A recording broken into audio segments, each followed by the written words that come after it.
Hoje você é quem manda, falou, tá falado, não tem discussão, não.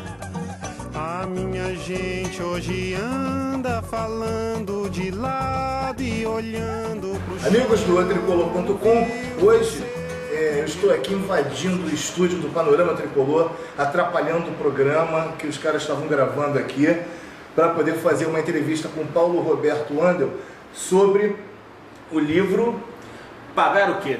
Respostas à maior bravata da história do futebol brasileiro.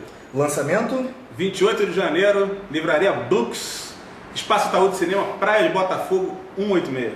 Gravaram? Se vocês não gravaram, ele pode repetir, né? Mas só no final. Paulo, como é que nasceu a ideia de escrever essa obra? Quais são os autores? São 7, não é isso? 6 autores. 6 autores? Sim. Como é que surgiu essa ideia? Surgiu de uma pizza na Parmê. Estávamos jantando eu, o João Marcelo Garcês e o Luiz Alberto Coceiro, que é um dos colaboradores do Panorama. O João Marcelo também na época não era. E a gente estava conversando logo após o título do Fluminense em 2012. E por alguma razão, não me lembro exatamente como o assunto surgiu à mesa, mas a gente falava do seguinte: bom, agora a imprensa teria que nos engolir de alguma forma, com o título, com 2 campeonatos em 3 anos, 2 campeonatos brasileiros e tal. Aí, num dado momento, não me lembro exatamente, alguém deve ter falado alguma coisa assim: mas vão vir com a historinha de pagar a Série B. Foi então quando o Luiz Alberto Coceiro chega e fala: cara, a gente tinha que fazer um livro sobre isso, só respondendo essa falácia, essa bobagem de ter que pagar a Série B. Na verdade, isso era uma brincadeira na mesa, só que eu achei a coisa séria demais. E achei tão sério que a gente estava fechando a conta. E aí eu virei e falei: não, a gente vai escrever sobre isso. E vou dizer uma coisa: a gente vai começar a escrever isso hoje. E o Garcês até ficou meio surpreso: cara, mas a gente não tem editora. Eu respondi o seguinte: isso é irrelevante diante desse processo. Eu vou começar a escrever hoje, amanhã. Quando vocês estiverem abrindo seus e-mails de manhã, vocês já terão parte da minha parte no livro. E assim fiz, fui e escrevi 12 páginas.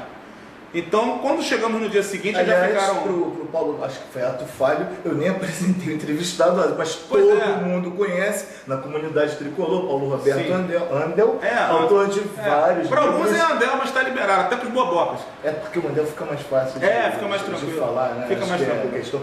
Me diz uma coisa: tem alguma bomba, alguma grande novidade, algo que ninguém saiba no livro? Quer dizer, se tiver uma só, claro que você não vai me contar, mas deve ter algumas novidades, alguma coisa que passou, vamos dizer assim, despercebida esse tempo todo. Olha só, para as pessoas da nossa geração, que não é a geração jovem ainda, talvez não tenha exatamente o que a gente possa chamar de bomba. Agora, para quem tem menos de 30 anos de idade, eu acho que vai ter um calhamaço de surpresas. Como, por exemplo, a gente identificar jornalistas que hoje apregam a moralidade, a ética do futebol brasileiro, na época manifestando-se favoravelmente a viradas de mesa, a ajustes, né? Enfim, há matérias inclusive de forte teor comprovando que determinados times inclusive tiveram a possibilidade de comemorar a vitória no STJD e a permanência no Campeonato Brasileiro.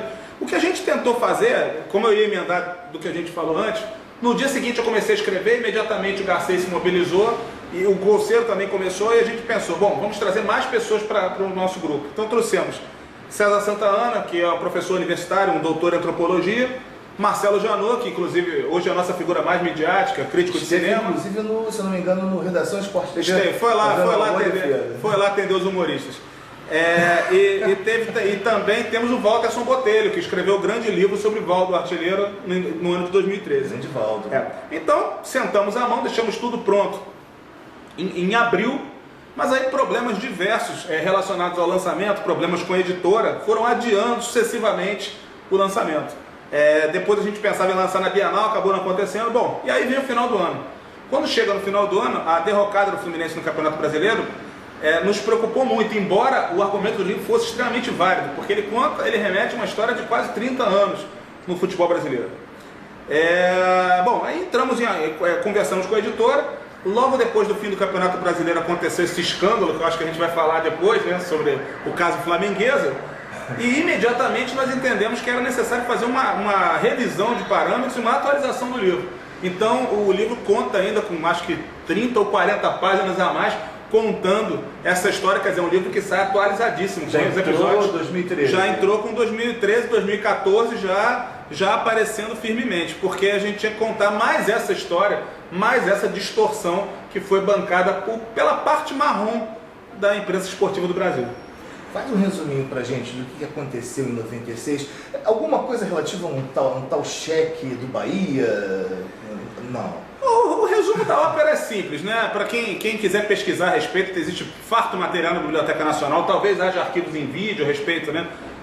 O senhor Mário César Petralha, que hoje responde pelo Atlético Paranaense, o senhor Alberto do Alibe, que hoje é banido do futebol corintiano, embora tenha sido homem forte durante muito tempo do Alvinegro Paulista, eles acertaram o resultado de campo do Campeonato Brasileiro por telefone, inclusive acertando as cotas de participação, né? 100, equivalente na época a R$100 mil. Né? O famoso 00. Então, o que aconteceu? Uma das pessoas, tão logo esse escândalo estourou, uma das pessoas que hoje de forma salafrária, de forma sem vergonha, vem apontar o Fluminense como vilão do futebol brasileiro, foi o seu Juque Kfouri, que apareceu na tela da ESPN dizendo que, em nome da ética e da moralidade, Corinthians e Atlético Paranaense teriam que ser rebaixados pelo que aconteceu, tal como já havia acontecido no futebol italiano, com times como o Milan e, posteriormente, a própria Juventus de Turim. Isso ele esqueceu claramente. Então, o que aconteceu? Dada aquela circunstância, estava óbvio que o campeonato estava contaminado.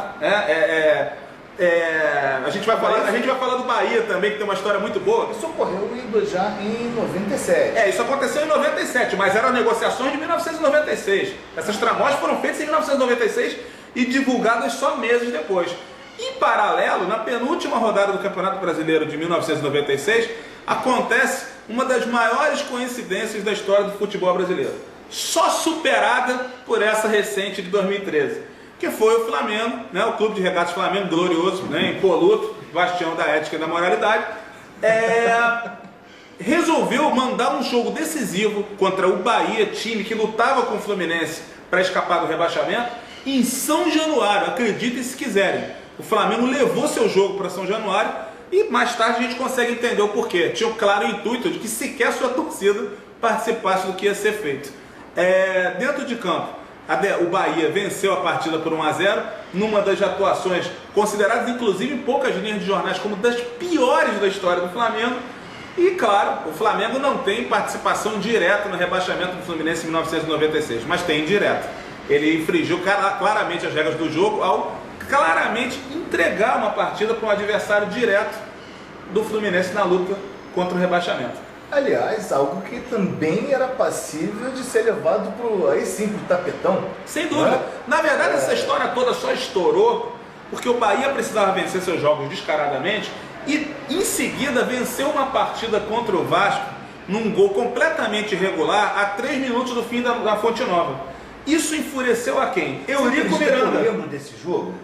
Ouvindo pelo rádio, Sim. O Eurico Miranda fez um discurso. Imagina o Eurico Miranda fazendo um discurso de defesa do Fluminense. Querem rebaixar o Fluminense de qualquer maneira. Mas ele ficou. Eu não vou entrar aqui nos méritos, né?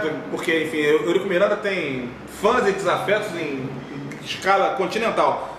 Mas ele ficou indignadíssimo com o que aconteceu naquele dia. Claro, foi o time dele prejudicado, sem dúvida nenhuma. Só que parecia mais claro ainda que esse prejuízo foi para o Vasco naquele dia, mas poderia ter sido para o Santa Cruz, para o Colatina, para qualquer time que enfrentasse o Bahia. Porque havia algo por trás dessa história que até hoje não foi revelado e acabou não acontecendo nada, né? Porque o Mário César Petralha foi afastado do futebol, depois voltou, o homem forte do Atlético Paranaense. O Atlético Paranaense perdeu 5 pontos no campeonato seguinte. Ficou tudo certo. O do Alibe continuou fazendo todas as suas transações tenebrosas no Corinthians com a anuência do seu Juque Kfouri, só sendo afastado do Corinthians 8 anos depois, com um escândalo que já não tinha mais como segurar, que é o caso Edilson e aquela confusão toda de MSI, Kia, aquela coisa toda, foi empichado e ficou tudo certo, né? Mas aí, para conta histórica, né, empurrou-se isso goela abaixo de muitas pessoas que o Fluminense era o culpado pela grande virada do futebol brasileiro. O Fluminense não teve nenhuma relação com esses episódios. Na verdade, aquilo foi uma maneira de impedir que o Corinthians fosse rebaixado. Porque o Atlético Paranaense até tinha uma certa força, mas não tinha tamanho, exceto pelo fato de ser o time que estava acertando os resultados também.